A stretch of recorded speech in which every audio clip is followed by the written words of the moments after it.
Nous allons parler du changement. Parce que le changement, c'est quelque chose qui amène aussi beaucoup de stress, beaucoup de douleurs dans la vie des gens. On n'est pas préparé au changement. Quand on est dans quelque chose, quand on est avec des personnes, quand on est habitué à vivre à un certain mode de vie, quand on a un confort dans lequel on se sent tellement bien, on est habitué à être comme ça, on est carré dans un système, on ne veut pas qu'il y ait quelque chose qui vienne bouleverser ça.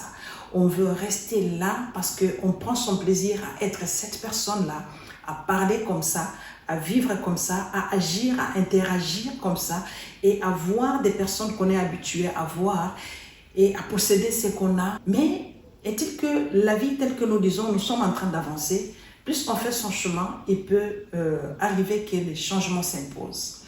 Les changements s'imposent non pas comme cause de malheur, mais les changements s'imposent pour nous amener quelque part, nous amener vers notre vraie destinée. Parce que quand on fait un chemin, on fait, de fait même qu'on fait un pas après l'autre, on avance, il y a des parties de terre qu'on laisse derrière nous. On avance sur un chemin et on va découvrir ce qui est devant nous. C'est déjà un changement. Donc on était à 0 mètre, on avance à 1000 km, on aura laissé derrière soi 999 km. Eh bien, il faut se préparer au changement. Le premier changement qu'on doit se préparer d'abord à vivre, c'est le changement de son propre corps. On est né enfant, on devient jeune, on devient adulte, on va vieillir. Il y a des gens qui n'acceptent pas ce changement. Personne ne se plaira à rester enfant. Quand on est enfant, on veut vite devenir adolescent. On est adolescent, on veut devenir jeune parce qu'on a besoin d'atteindre sa maturité, être une personne qui ne dépend pas toujours des parents, avoir sa vie, se marier, avoir des enfants, et bien voilà. Et quand on grandit, et puis voilà, c'est la vieillesse qui se présente devant nous. Nous fuyons la vieillesse. Nous avons peur d'affronter la vieillesse. Nous avons peur d'aller devant et au-devant et après la vieillesse, il y a la mort. Donc ça veut dire que nous devons être prêts à ce qu'il y a des changements qui sont obligatoires. Donc nous devons passer par ces rythmes. Le Seigneur a voulu des choses comme ça. Nous n'allons pas échapper à quelque chose. Même à la mort, nous ne pouvons pas l'échapper. La vieillesse, nous ne pouvons pas l'échapper.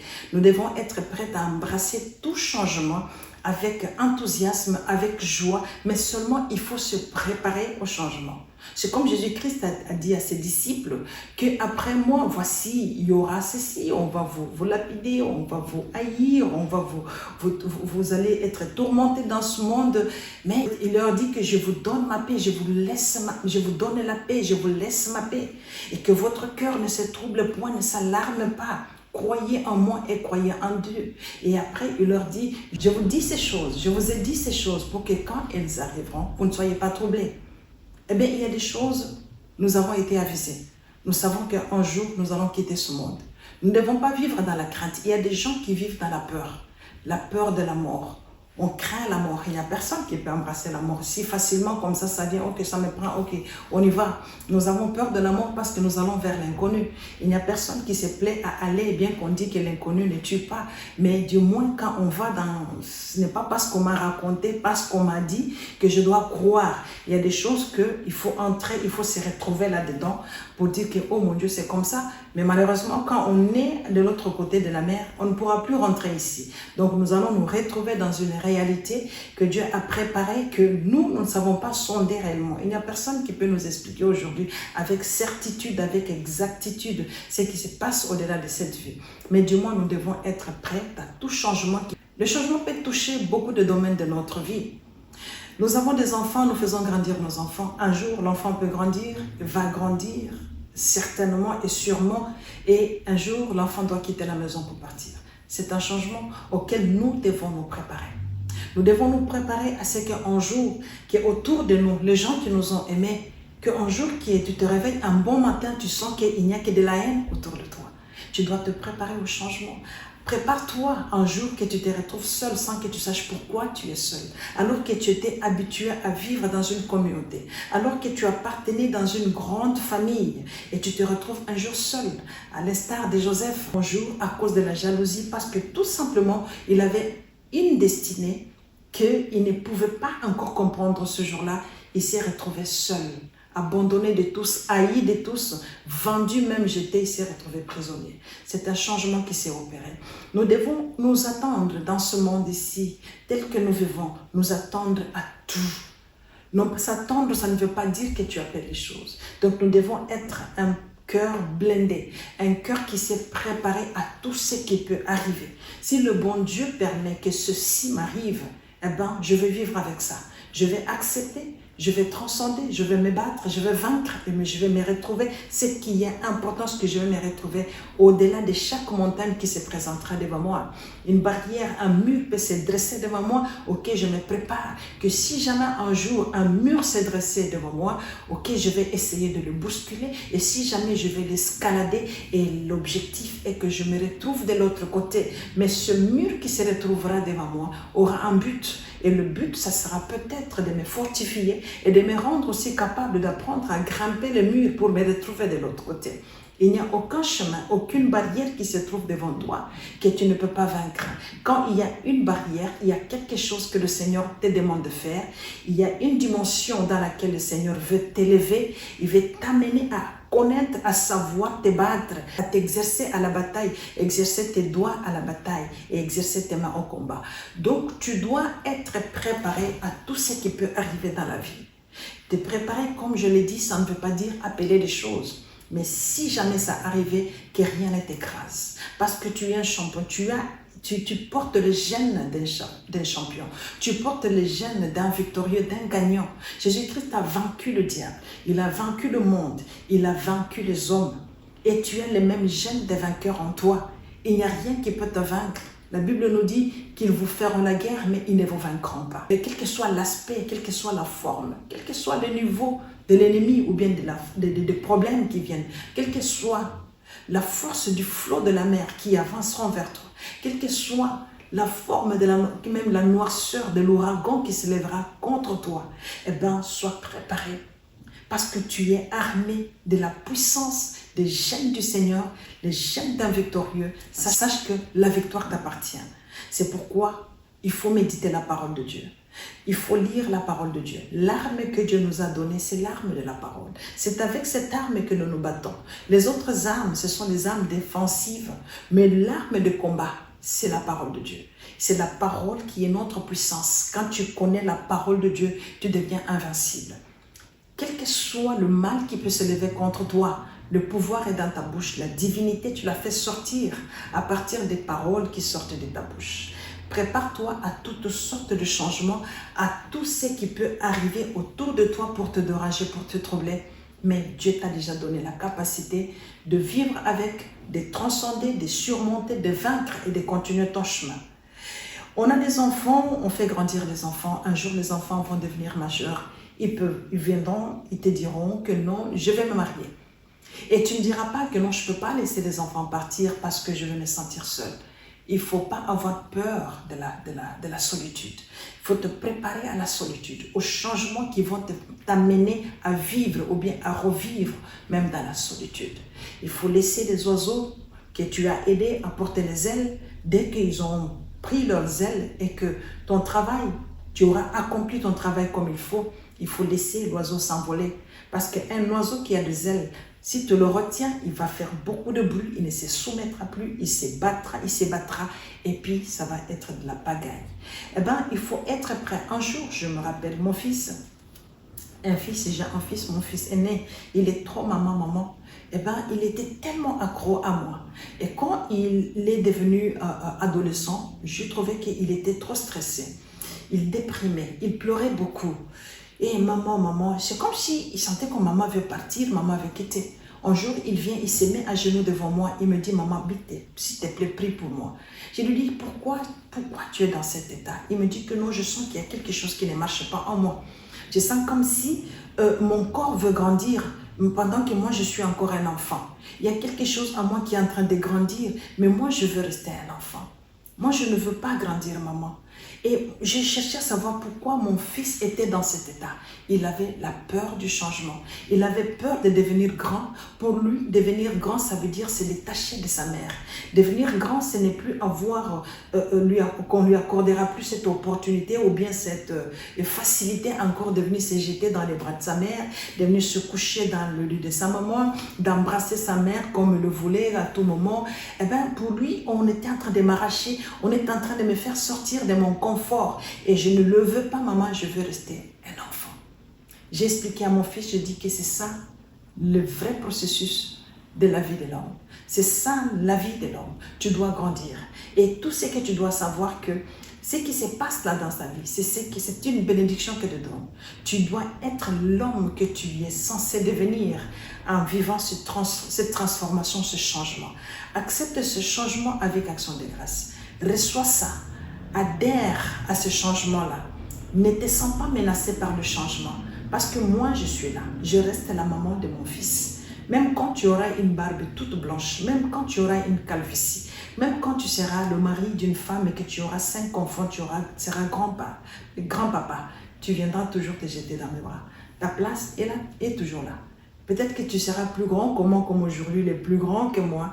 Tu ne suffiras plus dans mes bras, mais je m'arrangerai toujours pour pouvoir te prendre parce qu'un enfant suffit toujours dans les bras de sa maman. Ça, c'est un changement que mon fils ne voulait pas vivre, mais aujourd'hui, gloire soit rendue à Dieu, il a accepté le changement, les grands garçons dans le corps, dans le grand corps, et il se sent bien. Un moment comme ça, l'histoire a changé de revers. C'est moi qui devais maintenant me plaindre. J'ai senti que non, tous mes enfants avaient grandi à la maison. Tout le monde est devenu grand, tout le monde avait la barbe, tout le monde avait une voix rauque. Eh bien, mon Dieu, je me suis sentie, j'étais une petite maman à la maison. Et un jour, quand mon fils cadet est venu, il m'a dit que maman, regarde, j'ai de la barbe, je l'avais frappé. Je l'avais frappé, je vous dis la vérité, j'ai été énervée.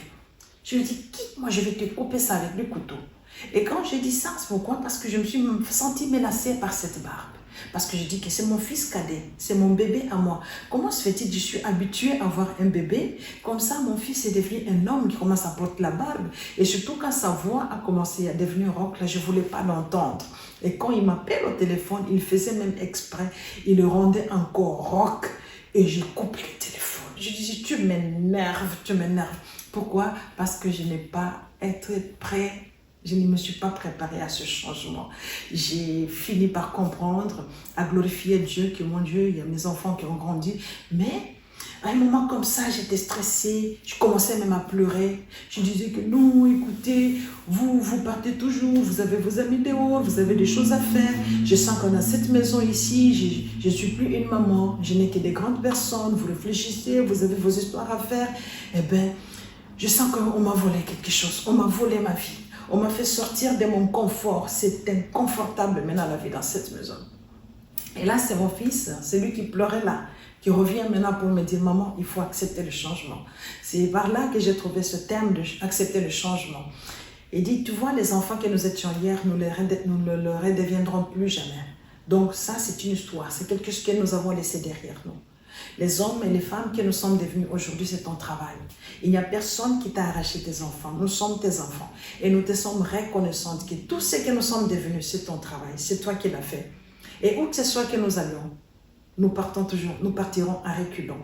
Parce que nous saurons que non, il y a une maman qui avait interagi pour faire de nous ce que nous sommes devenus. Mais ne cherche pas à nous ramener encore là où nous étions des bébés, parce que nous ne redeviendrons plus. Maman, tu es en train de chercher l'impossible. Accepte que ce temps-là est passé et que ce style de vie, ce système de vie, cette façon de vivre, cette atmosphère qu'on avait est déjà restée derrière nous.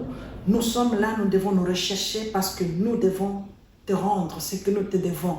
Et partout où nous sommes, où nous retrouvons, sache que nous n'oublions pas quelque chose. C'est l'éducation que tu nous as donnée. Les paroles que tu nous as dit, tu nous les as mis dans le cerveau. Ça nous poursuit, ça nous pourchasse et nous sommes obligés de vivre selon le conseil que tu nous as donné, l'éducation que tu nous as donnée. Alors maman, avançons avec le temps, accepte ce changement. Je ne sais pas quel problème tu as, le changement que tu es en train de vivre, de subir. Et tu subis le changement parce que tu le prends du mauvais côté. Mais prends le changement du bon côté, tu sentiras que non, c'est pour ton bonheur que les choses se sont passées. Parfois, les gens nous quittent. Il y a des amoureux, les gens qu'on a logés dans notre vie, dans notre cœur. Un jour, bon, tu trouves que non, tu ne vivais pas avec un être qui t'aimait et que tu étais seul dans cette relation d'amour.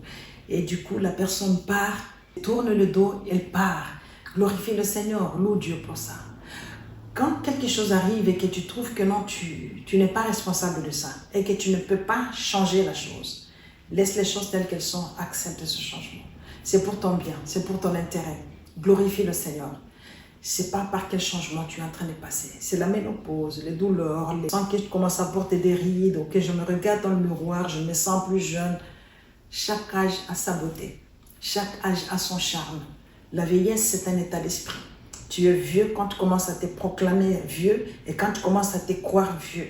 Mais tu as la possibilité de garder ton esprit jeune et tu pourras toujours paraître jeune. Quoi que tu grandisses, quoi qu'on sait voir que non, tu es une femme ou bien un homme d'un bon âge, mais que cela ne te dérange pas. C'est un changement qui est une bénédiction que Dieu t'a donnée. Voici, je te bénis. Aujourd'hui encore, je bénis le Seigneur pour toi. Je t'ai parlé de cette histoire de changement. Il y a beaucoup de choses qui se passent dans nos vies. On perd de travail, on perd d'amis, on perd des relations. Eh bien, acceptez toutes choses avec action de grâce. Si c'est toi qui es responsable d'un brisement ou bien d'un changement quelconque, essaie de réparer. Essaie de remettre les choses en ordre parce que sans cela, le Seigneur même ne te pardonnera pas. Mais si tu n'es pas responsable de quelque chose, accepte, avance et vois le bon côté de ce qui s'est passé. Il y a des gens qui ont remercié le Seigneur un jour d'avoir laissé un homme partir, d'avoir laissé une femme partir. Après des années, quand ils se sont retournés pour regarder la personne pour qui ils voulaient s'empoisonner, ils voulaient se pendre, quand ils le regardent après des années, ils se demandent, mon Dieu, est-ce que c'est vraiment à cause de ça, à cause de celui-là, à cause de celle-là, que je voulais me tuer? Tu te mets à genoux, tu dis, merci Seigneur. Et moi, avec toi, nous sommes en train de dire maintenant, merci Seigneur pour ce changement, pour ce brisement, pour ce qui était arrivé, pour cette personne qui était partie de ma vie. Merci